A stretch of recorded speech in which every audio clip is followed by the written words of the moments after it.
다음 날 오후였습니다. 서연은 영수와 약속한 공원에서 기다리고 있었습니다. 어제의 일이 계속 마음에 걸렸습니다. 말순 할머니의 차가운 시선과 날카로운 말들이 잊혀지지 않았습니다. 벤치에 앉은 지 10분쯤 지났을 때 영수가 천천히 걸어왔습니다. 어제보다 더 수척해 보였지만 표정은 조금 밝아 보였습니다. 기다리셨죠? 죄송해요. 괜찮아요. 저도 방금 왔어요. 영수는 서연 옆에 조심스럽게 앉았습니다. 잠시 침묵이 흘렀습니다. 두 사람 모두 어떻게 말을 꺼내야 할지 망설이고 있었습니다. 서연 씨, 영수가 먼저 입을 열었습니다. 어제 아내가 너무 심하게 굴었어요. 정말 죄송합니다. 괜찮아요. 할머니 마음 충분히 이해해요. 아내는 원래 그런 사람이 아니었어요. 영수의 목소리가 작아졌습니다. 민호를 잃고 나서부터 많이 변했어요. 누구도 믿지 못하고 도움받는 걸 싫어하게 됐죠. 서연은 조용히 고개를 끄덕였습니다. 자존심도 강해졌고 세상을 원망하게 됐어요. 특히 민호의 연인이었던 그 여학생을. 서연의 가슴이 철렁했습니다. 하지만 요즘 생각해보니 그것도 우리 잘못이 컸어요. 무슨 말씀이세요? 민호가 그 여학생을 사랑한다고 했을 때 우리가 너무 반대했거든요. 영수는 한숨을 깊게 쉬었습니다. 가난한 집 아들이 뭘 안다고 사랑을 한다느니 공부나 열심히 하라고 다그쳤죠. 서연은 가슴이 아팠습니다. 그때의 기억이 생생했습니다. 그래서 민호가 집을 나간 거예요. 자기 사랑을 인정받지 못해서. 할아버지, 그 여학생도 마찬가지였을 거예요. 부모들 반대에 힘들어했을 거고. 영수는 잠시 말을 멈췄습니다. 그리고 작게 중얼거렸습니다. 우리가 조금만 이해해줬다면 민호는 지금도 살아있었을지도 모르죠.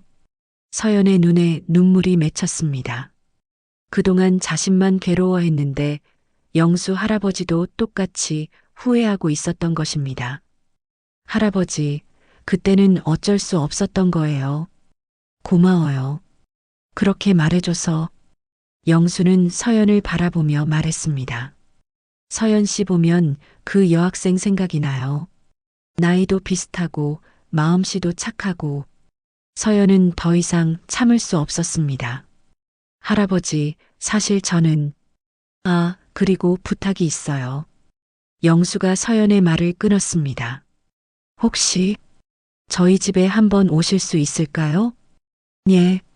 아내에게 제대로 사과하게 하고 싶어요. 그리고 오랜만에 제대로 된 식사를 하고 싶거든요. 서연은 망설였습니다. 말순 할머니가 자신을 원하지 않는다는 걸 알고 있었기 때문입니다. 할머니가 싫어하실 것 같은데요. 제가 설득해 볼게요. 며칠 시간을 주세요. 사흘 후 영수에게서 연락이 왔습니다. 서연 씨, 내일 저녁에 오실 수 있으세요? 아내가. 그래도 된다고 해요. 서연은 망설였지만 결국 응했습니다. 다음 날 저녁 서연은 간단한 반찬거리를 들고 고시원으로 향했습니다. 마음이 무거웠습니다. 어떤 얼굴로 말순 할머니를 마주해야 할지 모르겠었습니다. 문을 두드리자 영수가 나왔습니다. 어서 오세요. 들어가시죠. 방 안에는 작은 식탁이 놓여 있었습니다. 말순이 구석에 앉아 있었지만 지난번처럼 적대적이지는 않았습니다. 안녕하세요, 할머니. 서연이 정중하게 인사했습니다. 말순은 잠시 망설이더니 작게 고개를 끄덕였습니다. 앉으세요. 목소리는 여전히 차가웠지만 지난번보다는 나았습니다. 서연이 가져온 반찬을 꺼내자 말순의 눈빛이 조금 부드러워졌습니다. 이런 걸 왜 가져와요? 그냥 함께 드시라고요. 식사가 시작됐습니다. 처음에는 어색했지만 점차 분위기가 누그러졌습니다. 영수가 조심스럽게 말을 꺼냈습니다. 여보, 오랜만에 제대로 된 밥이네. 말수는 대답 대신 조용히 숟가락질을 했습니다. 하지만 그녀의 표정이 조금씩 풀어지는 것을 서연은 느낄 수 있었습니다. 할머니, 혹시 어디 편찮으신 곳은 없으세요? 서연이 조심스럽게 물었습니다. 별로 아픈 곳은 없어요. 그나마 다행이네요. 잠시 침묵이 흘렀습니다. 그때 말순이 작게 말했습니다. 지난번에는 너무 심하게 굴었네요. 서연은 깜짝 놀랐습니다. 사과할 거라고는 전혀 예상하지 못했기 때문입니다. 괜찮아요. 충분히 이해해요. 이해할 게 뭐 있어. 그냥 제가 마음이 좁았어요. 말순의 목소리에 미안함이 묻어 있었습니다.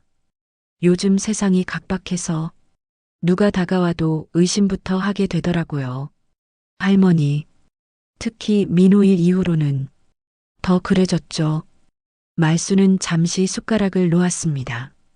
그 아이 연인이었던 여학생도 사실 피해자였을 거예요. 우리처럼. 서연의 가슴이 뜨거워졌습니다. 그 여학생도 많이 아팠을 거예요. 사랑하는 사람을 잃어서. 할머니. 그런데 우리는 그 아이만 원망했어요. 우리 잘못은 생각하지도 않고. 영수도 고개를 끄덕였습니다. 맞아요. 우리가 너무 이기적이었어요. 서연은 더 이상 참을 수 없었습니다. 눈물이 흘러내렸습니다. 괜찮아요. 우시지 마세요. 말순이 서연의 손을 잡았습니다. 거칠지만 따뜻한 손이었습니다. 앞으로는 가끔 이렇게 함께 식사해요. 외로운 거 서로 달래면서. 서연은 고개를 끄덕였습니다. 말로 표현할 수 없는 감동이 밀려왔습니다. 그날 밤 세 사람은 오랜 시간 대화를 나눴습니다. 민호 이야기도 서로의 근황도 앞으로의 계획도 이야기했습니다. 집으로 돌아가는 길에 서연은 생각했습니다. 아직 자신의 정체를 밝힐 수는 없지만 그래도 이렇게 가까워질 수 있다는 사실이 감사했습니다. 무엇보다 두 분이 자신을 원망하지 않게 됐다는 것, 그리고 과거를 조금씩 받아들이기 시작했다는 것이 다행이었습니다. 서연은 하늘을 올려다봤습니다. 민호야, 조금씩 나아지고 있어. 아버지, 어머니도 이제 웃으실 수 있을 것 같아. 바람이 불어와 서연의 머리카락을 흔들었습니다. 마치 민호가 고맙다고 답하는 것 같았습니다. 이제 새로운 시작이었습니다. 완전하지는 않지만 작은 희망이 생겨난 것입니다. 3월의 따뜻한 햇살이 창가로 스며들었다. 서연의 집 거실에는 이제 익숙한 풍경이 펼쳐져 있었다. 김영수는 신문을 읽고 최말수는 뜨개질을 하며 7살 준호는 할아버지 무릎에 기대어 책을 보고 있었다. 지난 겨울부터 시작된 이 일상이 벌써 봄을 맞았다. 처음엔 어색했던 공기도 이제는 자연스러웠다. 서연은 부엌에서 저녁을 준비하며 이 평온함을 바라보았다. 마음 한켠에는 여전히 민호에 대한 그리움이 남아 있었지만 이제는 아픔보다 감사함이 더 컸다. 할머니, 이건 뭐예요? 준호가 말순의 손가락에 끼워진 반지를 가리켰다. 오래된 은반지였는데 서연도 처음 보는 것이었다. 말순은 잠시 뜨개질을 멈추더니 조용히 말했다. 민호 아빠가 결혼할 때 준 반지야. 그때는 참 어려웠는데도 꼭 사주겠다고 하더라. 영수가 신문을 내려놓으며 아내를 바라봤다. 말순의 목소리에는 오랫동안 숨겨왔던 그리움이 배어 있었다. 그땐 우리가 너무 고집스러웠지. 서연이 같은 좋은 사람을 왜 그렇게 밀어냈을까? 서연은 부엌 일을 멈추고 거실로 나왔다. 말순이 처음으로 자신을 향해 미안해하는 눈빛을 보냈다. 서연아, 미안하다. 그때 우리가 너무 옹졸했다. 괜찮아요, 어머니. 저도 이해해요. 부모님 입장에서는 당연한 걱정이었을 거예요. 서연의 진심 어린 말에 말순의 눈가가 붉어졌다. 그동안 꽁꽁 얼어붙었던 마음의 벽이 마침내 녹아내리는 순간이었다. 영수가 준호를 무릎에서 내려놓고 일어났다. 서연이, 우리 민호 사진 좀 보여줄 수 있겠니? 서연은 잠시 망설이다가 고개를 끄덕였다. 서랍에서 꺼낸 앨범을 펼치자 젊은 시절 민호의 모습이 나타났다. 대학교 축제에서 찍은 사진, 둘이 함께 여행 갔을 때의 모습들. 우리 아들이 정말 좋아했겠구나. 영수의 목소리가 떨렸다. 말순도 사진을 보며 조용히 눈물을 훔쳤다. 민호 아빠, 우리가 너무 늦었나? 아니야. 지금이라도 이렇게 만날 수 있어서 다행이야. 저녁 식사 시간이 되었다. 서연이 정성스럽게 준비한 식탁에는 따뜻한 음식들이 놓여 있었다.